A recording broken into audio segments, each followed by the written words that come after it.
Hola a todos, bienvenidos a su programa Unidos por la Palabra. El día de hoy vamos a empezar un estudio sobre el tabernáculo de Moisés. El tabernáculo que se armaba y se desarmaba allá en el desierto. Hasta todo esto antes de llegar a la tierra prometida. Y muchos años después, el rey Salomón construyó un tabernáculo que quedó fijo. Pero vamos a ver este tabernáculo no solamente para estudiar la historia, sino que la palabra de Dios dice que todo lo que pasó en el Antiguo Testamento es una sombra de lo que pasa en el Nuevo Testamento y también para nuestros días. Es decir, ese tabernáculo, ¿qué significaba? No solamente para los judíos y el pueblo de Israel o el pueblo de Dios, sino que iba a significar para nosotros el día de hoy. Y van a ver ustedes qué interesante y qué poderoso el Señor, cómo les estuvo hablando a este pueblo que ni siquiera sabía por qué había salido de Egipto. Ellos estaban esclavos y los tuvieron que convencer que salieran. Estaban renegando porque Dios los estaba llevando a la tierra prometida. De hecho, la Biblia también dice que todo lo que sucede a todos nosotros que amamos al Señor coopera para bien, conforme a un propósito. Entonces nosotros, como a veces no conocemos el propósito de Dios, pues cuando estamos en momentos incómodos, momentos de incertidumbre, que no sabemos por qué están sucediendo las cosas y a veces hasta de repente está sucediendo algo que es doloroso y no sabemos si es porque Dios nos está empujando y llevando a nuestra tierra prometida. Pero vamos a ver que todo este tabernáculo tiene que ver con nosotros. Por ejemplo, ya para empezar, el tabernáculo tenía 3 hemisferios. Los patios o los atrios, el lugar santo y el lugar santísimo. Vamos a ver los elementos en un momentito. Déjenme que les ponga una gráfica aquí. El tabernáculo. Aquí vemos nosotros que todo lo que está, lo que lo está rodeando, pues está simplemente para definir y delinear el área entre el tabernáculo y toda la tierra que está alrededor. Pero vemos aquí, si logran ustedes ver, que el primer elemento es el altar del holocausto, donde está el fuego. Es el primer elemento, llamado también el tabernáculo, llamado también el altar de bronce, que bronce significa juicio en la Biblia. Después aquí más adelante está el lavacro, que era un lugar donde los sacerdotes se lavaban las manos y los pies y se miraban como en un espejo, pero es un recipiente grande de agua. El elemento más grande del tabernáculo es el del holocausto. Déjenme que les enseñe otra figura. Déjenme que les muestre otra figura. Después, en el lugar santo encontramos la lámpara o la menorá, que por cierto es de 7 brazos, no de 9. De 9 es Hanukkah y quedó para los judíos y ellos mismos le agregaron, y después vamos a contar la historia por qué. Pero 7 eran los elementos que el Señor, es decir, los brazos que el Señor mandó que se hicieran de una sola pieza y de oro. Y iba a quedar un vacío, un hueco en medio de todos estos brazos para poder poner aceite para el alumbrado, así le llaman, y se encendía. El aceite servía como un combustible para mantener la luz, para alumbrarle al sacerdote de seguir ministrando hacia adelante. Enfrente de la lámpara está una mesa que se llama la mesa de la proposición, de los panes de la proposición, y ahí hay 2 torres de panes de 6 cada uno, indicando un número 66, que 66 libros tiene la Biblia. Más adelante, antes de la cortina, que más adelante fue rota cuando el Señor Jesús murió, se rompió de arriba para abajo. Y el elemento justo anterior a esta cortina es un altar del incienso. Es donde se ponía el incienso. Ese incienso pasaba por abajo y llegaba hasta el lugar santísimo, en donde solamente hay un elemento. Ese elemento es el arca del pacto. Y aquí era donde descendía la gloria de Dios para comunicarse con el sumo sacerdote. Deje que les regrese otra vez esta gráfica y vemos ese humito arriba del techo. Y es que lo que pasa es que los elementos que se miraban en los patios era el altar del holocausto, el altar del lavacro o el recipiente de agua. Y lo demás no se miraba. El sacerdote ministraba allá adentro. Y ese humito es cuando bajaba la gloria de Dios y se manifestaba para hablarle otra vez al sumo sacerdote una vez al año. Entonces, de entradita, quisiera que nos pusiéramos que nos pusiéramos de acuerdo en esto. Como el Señor dijo que nosotros somos el tabernáculo de Dios, somos el templo de Dios, dijo el apóstol Pablo, y lo dijo 2 veces, y entonces vemos nosotros que el tabernáculo va a representar no solamente al Señor, que tiene 3 hemisferios, Padre, Hijo, Espíritu Santo, y además de eso el mismo Señor Jesús tenía su cuerpo, un alma que le prestaron para hacerse hombre, y su espíritu. El espíritu que entregó cuando estaba en la cruz y dijo: en tus manos encomiendo mi espíritu. Y después de eso vemos que el humano, nosotros tenemos cuerpo, alma y espíritu. El cuerpo representa los atrios, o los atrios representan el cuerpo, el lugar santo, el alma, y el lugar santísimo, el espíritu humano. Ok, ¿por qué tan rápido y por qué toda esta explicación? Porque yo quiero que vayamos a ver algunas actividades que se hacían en el tabernáculo. Perdón, de hecho, todas esas actividades van a representarnos a nosotros también, pero va a representar al Señor, qué fue lo que pasó con el Señor. Entonces, fíjense ustedes que una vez al año, el sumo sacerdote, no el sacerdote, el jefe de los sacerdotes, el sumo sacerdote, entraba a ministrar al tabernáculo con la intención de llevar el arrepentimiento, el perdón, la búsqueda del perdón de sus pecados, y tenían que representarlo físicamente con algo. Traían un animalito. Yo se los tengo que leer esto para que ustedes estén. Yo les aconsejo que para este estudio ustedes traigan su Biblia y una libretita. Si me dicen: es que usted ya se apuró, ya lo dijo muy rápido, ahí está el video. Ustedes regresan y empiezan a estudiar. De hecho, vamos a llevar este estudio una vez por semana. Hoy vamos a ver la explicación que les acabo de dar, y además de eso, uno de los elementos. Y después vamos a ir uno, otro, y así los 2 de los patios o de los atrios, los 3 del lugar santo, que serían 5 ahí, y un sexto que sería el altar, el arca del pacto allá en el lugar santísimo. Entonces lo que sucedía era que Dios les pedía una ofrenda de un animalito. ¿Para qué? Porque ese animalito iba a simbolizar algo. Y ¿por qué no decirlo de una vez? Iba a simbolizar al Señor Jesucristo.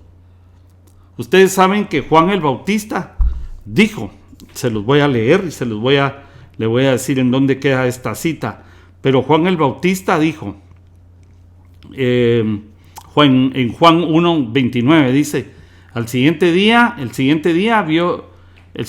vio Juan a Jesús que venía a él y dijo, ahí está Juan bautizando en el Jordán, ¿verdad? Y dijo: he aquí el Cordero de Dios que quita el pecado del mundo. Y a partir de ahí, porque Juan era hijo de sacerdote, se terminó el sacerdocio levítico. Sí, ahí terminó, porque él ya no ejerció. El papá fue el último que ejerció.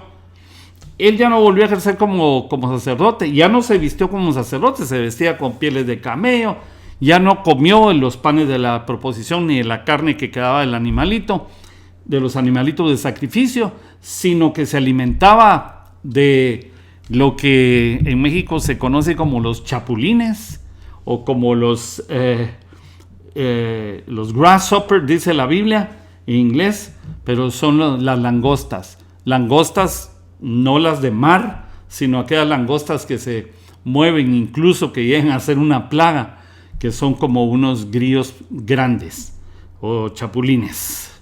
Bueno, y entonces de eso comía.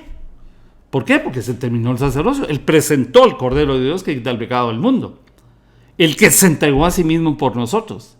el que hizo el recorrido que antes hacían los animalitos que se presentaban cuando nosotros estaba el pueblo de Dios arrepentido de sus pecados. Entonces, como estaba arrepentido, se aparecía con un animalito como ofrenda para presentárselo al sumo sacerdote, y el sumo sacerdote hacía esto. Levíticos 1:2.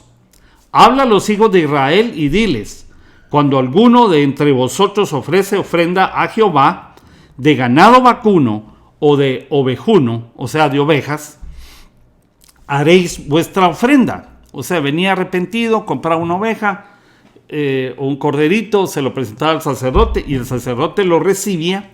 Le imponían manos el pecador, el sacerdote le imponía manos como trasladándole el pecado del pecador al animalito. Y el animalito pues cargaba con el pecado y entraba al sacrificio con el pecado. Y así el recorrido que vamos a ver ahorita. Pero recuérdense ustedes que Jesús agarró el pecado tuyo y mío, se lo echó encima, se hizo pecado, se hizo maldito. Así dice la Biblia. Porque maldito el que cuelga de un madero, y ahí lo colgaron un madero entre malhechores.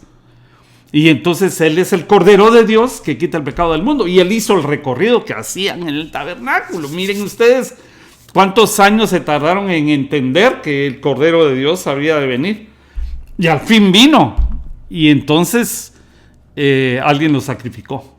De hecho, el sumo sacerdote fue el que lo entregó a los romanos y lo sacrificaron. Fíjense, hasta en eso hubo un paralelo, hasta en eso hubo un cumplimiento del sumo sacerdote. Dios quiera que sea salvado ese sumo sacerdote. De hecho, entre paréntesis, hay un libro que habla de eso, que él, arrepentido de haberlo matado, el Señor se le reveló. Esto no es Biblia, es un libro que alguien escribió de una investigación, y que él se arrepintió al final porque él fue el que sacrificó al último cordero para el perdón de pecados de la humanidad.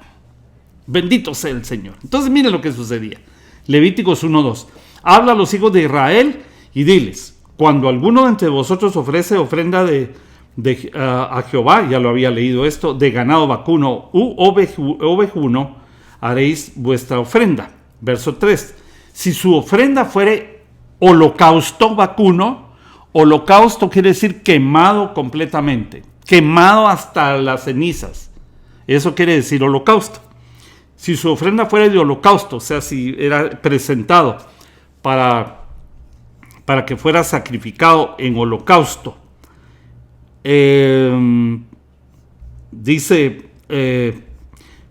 si su ofrenda fuera holocausto vacuno, macho sin defecto, lo ofrecerá de su voluntad, lo ofrecerá a la puerta del tabernáculo, en la puerta del tabernáculo de reunión delante de Jehová. Déjenme que les diga algo respecto de esto. El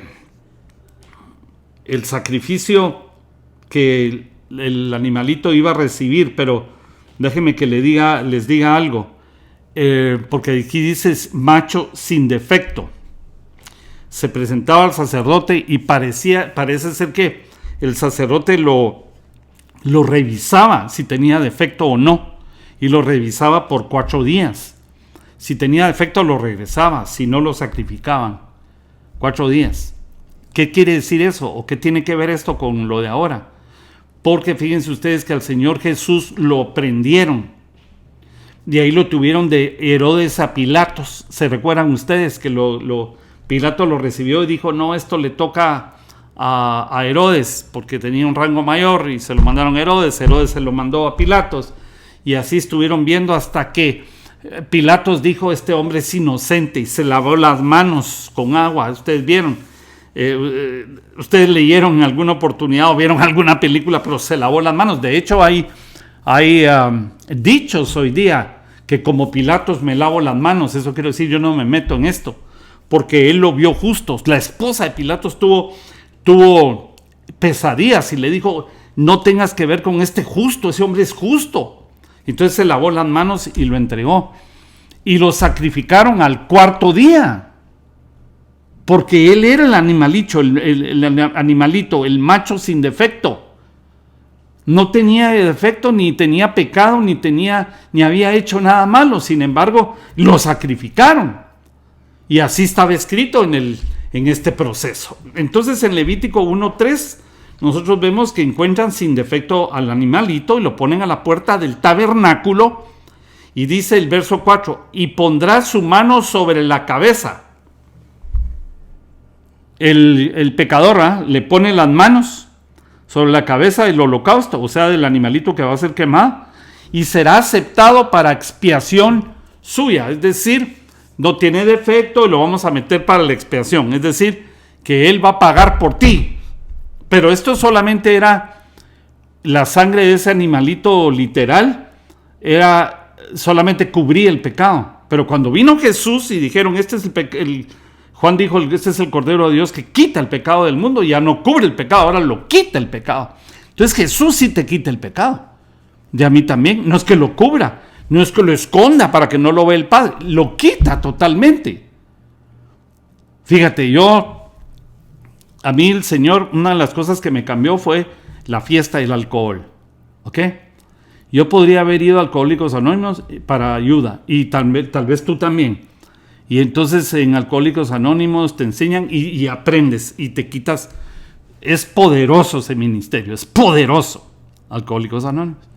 Sin embargo, no sé por qué razón se paran y dan su testimonio y dicen, yo soy alcohólico. Y llevo 5 años, 4 días, 3 horas, 5 minutos y 3 segundos de estar limpio, pero soy alcohólico. No, cuando Cristo viene a tu vida, Él te arranca de raíz y te quita el pecado del mundo. No solo ese, cualquier otro. Él quita el pecado del mundo. Entonces, pondrás las manos sobre la cabeza del holocausto y será aceptado para expiación suya. Verso 5. Entonces, fíjense, pues ya lo presentaron al sumo sacerdote, el sumo sacerdote lo vio y ahora pasa esto. Entonces degollará al becerro, si fuera un becerro, en la presencia de Jehová, y los sacerdotes hijos de Aarón ofrecerán la sangre y la rociarán sobre el altar, el cual está a la puerta del tabernáculo de reunión. O sea, yo pecador traigo mi animalito, se lo presento, le pongo las manos, le dejo ir todo mi pecado sobre el animalito. El sumo sacerdote lo toma, lo degolla, vacía la sangre y con esa sangre agarra un hisopo y la va a rociar en varios elementos, de un lado y de otro, hasta el lugar santo. Entonces, el punto aquí es, Jesús derramó la sangre completa, como un corderito, por ti y por mí, pero se quedó su sangre en un recipiente, como se quedaba ahí para poder rociar. Eso quiere decir que su sangre, dice la Biblia, que no se ha coagulado, está fresca. Y entonces es como que cuando tú aceptas el sacrificio de Cristo por tus pecados, ese derramamiento se te aplica y te borran todo lo que tus pecados de ahora y del pasado. Y Él ya no se acuerda más de los pecados porque los tiró al fondo del mar, dice la Biblia. Pero si tú, como eres débil porque eres un humano igual que yo, le fallamos a Dios, entonces el Señor ya no derrama la sangre, porque dice la Biblia que el sacrificio fue una vez y para siempre, pero la sangre está fresca, entonces se puede rociar. Espiritualmente hablando, yo puedo decir, vengo rociando la sangre de Cristo, porque tal vez te sientes mal, Señor, ven a rociar tu sangre sobre mí porque te fallé. Y es como una casa que la pintas toda nueva y dejas un poquito de pintura. Y cuando hay una manchita, vienes y agarras con un pincel y quitas la manchita. Así es la sangre del cordero. Bueno, entonces degollará el becerro en la presencia de Jehová, y los sacerdotes, los hijos de Aarón, ofrecerán la sangre y la rociarán alrededor sobre el altar, el cual está a la puerta del tabernáculo de reunión. Verso 6. Y degollará el holocausto y lo dividirá en sus piezas. O sea, lo desollará. ¿Qué es desollar? Quitarle toda la piel. Entonces el sacerdote lo degollaba, derramaba la sangre, la rociaba y ahora lo va a desollar. Le va a quitar toda la piel. Lo va a cortar en partes, lo va a dividir en partes. Y verso 7, y los hijos del sacerdote Aarón pondrán sobre el fuego del altar y pondrán la leña sobre el fuego. Qué tremendo esto, ¿eh? Luego los sacerdotes hijos de Aarón acomodarán las piezas, la cabeza, la grosura de los intestinos sobre la leña que está sobre el fuego que habrá encima del altar. Verso 15, te estoy leyendo, pero ya te voy a explicar otra vez. Y el sacerdote ofrecerá sobre el altar y le quitará la cabeza y hará que arda el altar y su sangre será exprimida sobre la pared del altar. O sea que la sangre la ponen aparte y todas las piezas del animalito las cortan y la acomodan en el altar. Te voy a enseñar más o menos como la foto que te enseñé hace un momentito. ¿Ves que hay aquí un altar? Espero que se esté viendo esto. Un altar donde hay fuego. De hecho es el elemento más grande del tabernáculo. Y es porque se está quemando la carne del animalito. Qué terrible, ¿verdad? Porque ahorita te voy a explicar algunas cosas. Bueno, solo termino diciéndote que la sangre la exprimen sobre la pared del altar. Y le quitarán el buche y las plumas, si fuera un animalito, lo cual echará junto al altar hacia el oriente en el lugar de las cenizas. Bueno, por aquí está lo tremendo. Y lo que quedare de la carne del sacrificio hasta el tercer día será quemado en el fuego. ¿Cuándo? Al tercer día. Si queda un pedacito no quemado, lo agarran y al tercer día lo queman completamente. ¿A cuál día? Tercer día, tercer día, tercer día. Te lo repito 3 veces porque voy a volver a esto.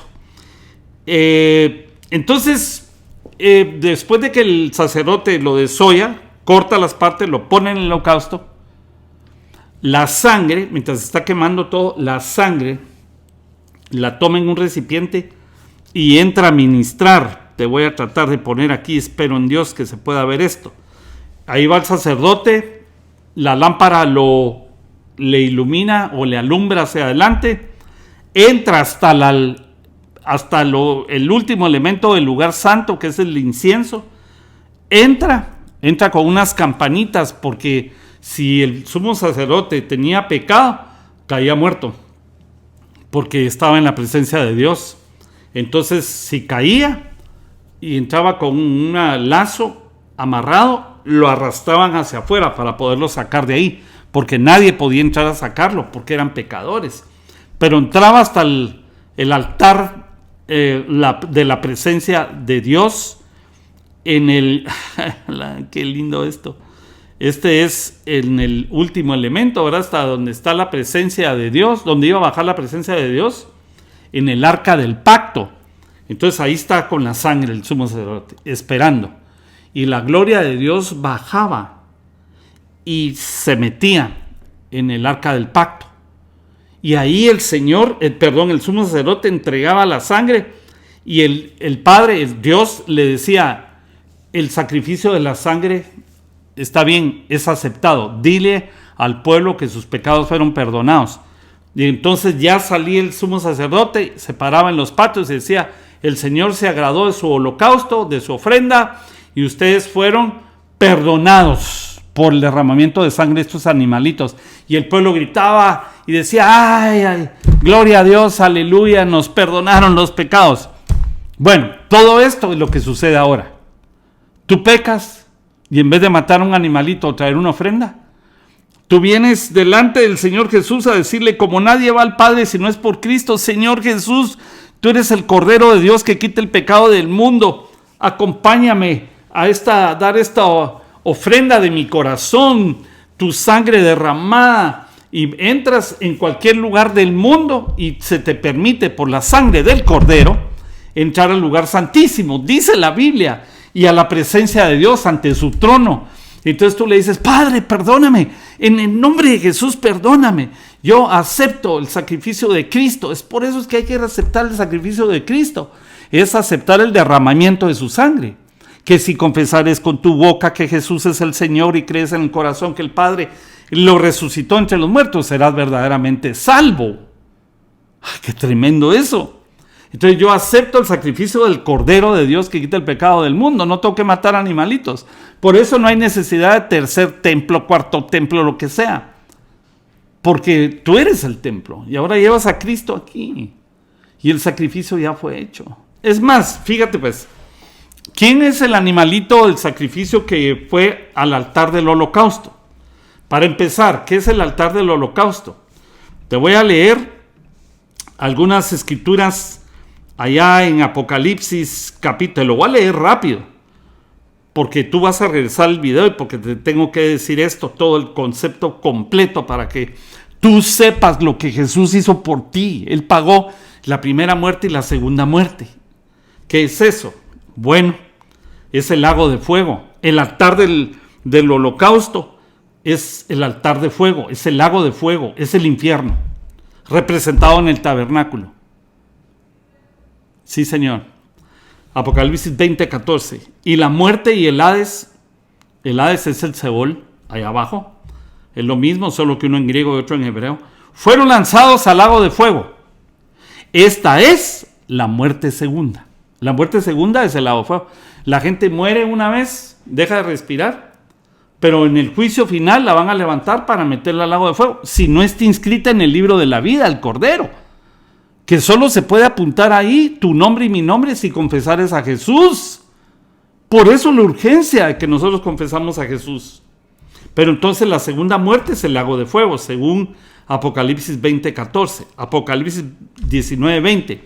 Y la bestia fue apresada, con ella el falso profeta, que había hecho delante de ella señales con las cuales había engañado a los que recibieron la marca de la bestia y habían adorado sus imágenes. Estos dos fueron lanzados vivos dentro del lago de fuego que arde con azufre. Lago de fuego, segunda muerte. Apocalipsis 20:10. Y el diablo que los engañaba fue lanzado al lago de fuego. ¿Sabías que el diablo se va a ir al lago de fuego? Lo van a quemar.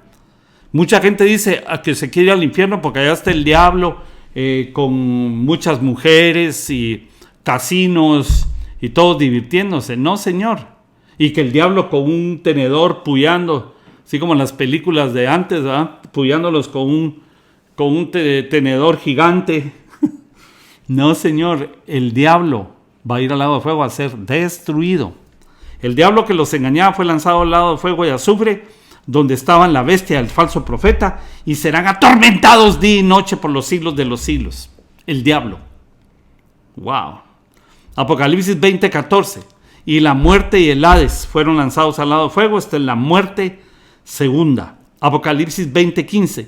Y el que no se halló inscrito en el libro de la vida fue lanzado al lago de fuego. Esta es la parte triste. Por eso, ¿qué importa si tu vecino le caes mal y te insulta? Ora por él, para que no vaya ahí. Para que no vaya ahí. Apocalipsis 2:11. El que tiene oído, oiga lo que el Espíritu dice a las iglesias. El que venciere no sufrirá daño de la muerte segunda, o de la segunda muerte. Apocalipsis 26. Bienaventurado y santo el que tiene parte en la primera resurrección. La segunda muerte no tiene potestad sobre estos, sino que serán sacerdotes de Dios y de Cristo y reinarán por 1000 años. Te estoy dando todas las citas que dice Apocalipsis sobre la muerte segunda, que es el lago de fuego, el infierno. Apocalipsis 21:8. Pero los cobardes e incrédulos, los abominables y los homicidas, los fornicarios y hechiceros, y los idólatras y todos los mentirosos tendrán su parte en el lago de fuego que arde con fuego y azufre, que es la segunda muerte. Uy, Padre, ayúdanos. Esa es la razón por la que Juan 3:16 dice, porque de tal manera amó Dios al mundo, que entregó a su Hijo unigénito. ¿Para dónde lo entregó? A la muerte segunda. Jesús pagó la primera muerte en la cruz y la segunda muerte en el lago de fuego, allá abajo. Entonces te voy a dar otra cita para que nos ayude a entender que Jesús fue allá abajo, al lago de fuego. Efesios 4:9. Y eso que subió, ¿qué es? Sino que también había descendido primero a las partes más profundas de la tierra. Jesús Cuando murió, entregó su espíritu al Padre de arriba, pero su cuerpo y su alma se fueron al infierno. Como sucede, no al infierno, al Seol, al Hades. Fue a predicar a los espíritus encarcelados, pero bajó hasta las profundidades de la tierra. Es la razón por la que Salmo 139:13 dice: en el vientre de mi madre me entretejiste. Es Jesús hablando. Pero Salmo 139:15, 2 versos más adelante, dice: no fue encubierto de ti mi cuerpo, bien que en oculto fui formado y entretejido en lo más profundo de la tierra. Hay una como parábola, una enseñanza que el Señor le dio a Abraham, allá en el libro de Génesis capítulo 22. Yo te voy a llevar a leerlo. Mira lo que le pidió Dios a Abraham. La figura es: Abraham es el padre, Isaac es el hijo. Miren lo que dice Génesis 22:2. Y dijo: toma ahora tu hijo, tu único hijo, Isaac, a quien amas, y vete a la tierra de Moria y ofrécelo ahí en holocausto sobre uno de los montes que yo te diré. Y Isaac iba cargando la madera y el fuego, y le dijo: aquí llevo la madera y el fuego, pero ¿dónde está el cordero? ¿Dónde está el carnero o el cordero? Y Abraham dijo: yo no sé, pero Jehová se proveerá. Y cuando volteó a ver, un carnero trabado, lo destrabó y ahí lo sacrificaron. Pero lo que le pidieron era holocausto del hijo, como una figura. Pero Dios le paró la mano a Abraham para que no lo hiciera. Pero nos está mostrando que al Padre entregó a su hijo en holocausto. Sí, Señor. Entonces aquí solo déjame que te diga, hay un versículo interesante que nos está hablando del Señor Jesucristo en Zacarías capítulo 3 verso 2, y dice: y dijo Jehová a Satanás: Jehová te reprenda, oh Satanás, Jehová te ha escogido a Jerusalén, Jehová que ha escogido a Jerusalén te reprenda. Y están hablando del sumo sacerdote, de un sacerdote llamado Jesús. Y dice: ¿no es este un tizón arrebatado del incendio o del fuego? Están hablando de Jesús, que vino y salió del fuego, porque de ahí lo resucitó el Señor al tercer día. Porque según Levítico 1:17, que te acabo de leer anteriormente, la carne del animalito tenía que ser quemada totalmente al tercer día.